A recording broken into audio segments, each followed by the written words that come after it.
Hey there, welcome to my video. So this video is talking about B3, Palace of the Silver Princess, conversion for Fantasy Grounds.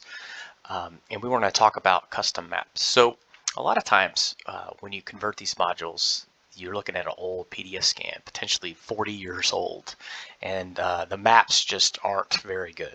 And so if a developer will go in and will convert the map using software, maybe like Dungeon Draft or something like that, or a different software, and include that with the game. Now, with the constraints of Fantasy Grounds Classics, you're limited to about 4 million pixels per map. Any larger than that, and it can cause trouble with the system. So this map you're looking at here on the screen is the first level dungeon. That map just together is about 16 million pixels. So way too big for Fantasy Grounds Classic. So what I did was I took the map and I divided it into 4 and I made dungeon tiles out of it.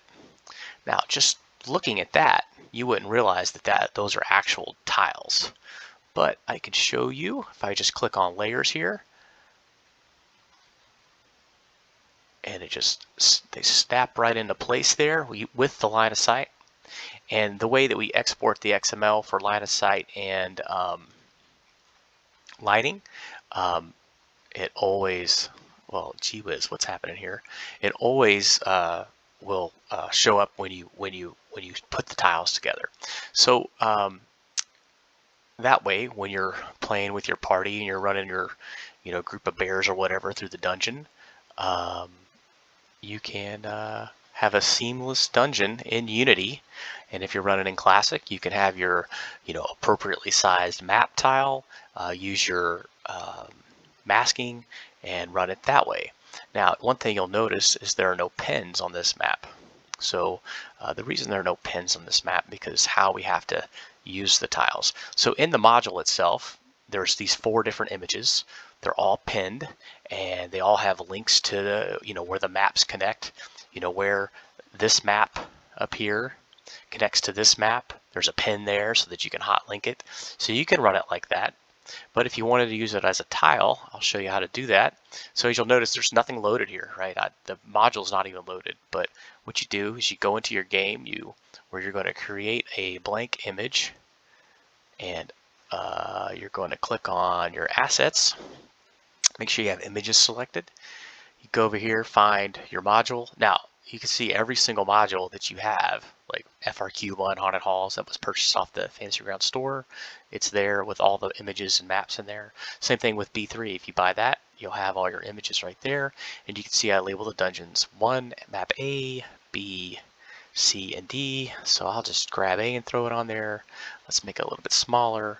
Let's find B. So B goes to the left, and you're like, oh, it doesn't line up. Sometimes you have to go back to the original one, and there, it lines up. And then you can see how the line of sight, it just makes all those connection points. Now it looks a little jumbled, but that's just because I have line of sight from 2 different maps coming together there. And so the important thing is it makes those connection points where you don't let any light pass through. And so I can do the same with I have no idea why it's doing that. It's going out of control. All right, I could do the same with these other ones. I could just snap it on there. You can see. Whoops, let's move it over a little bit, right? And there's a door in there. Oh, I got to put a token on there for the door to show up. Let's see, and then where's my final one? Right there.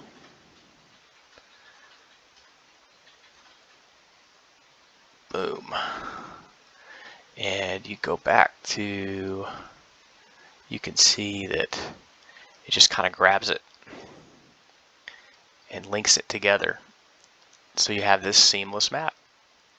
So anyways, that is how you create a seamless map using the tiles that are given to you for your use in B3 Palace of the Silver Princess. Thank you.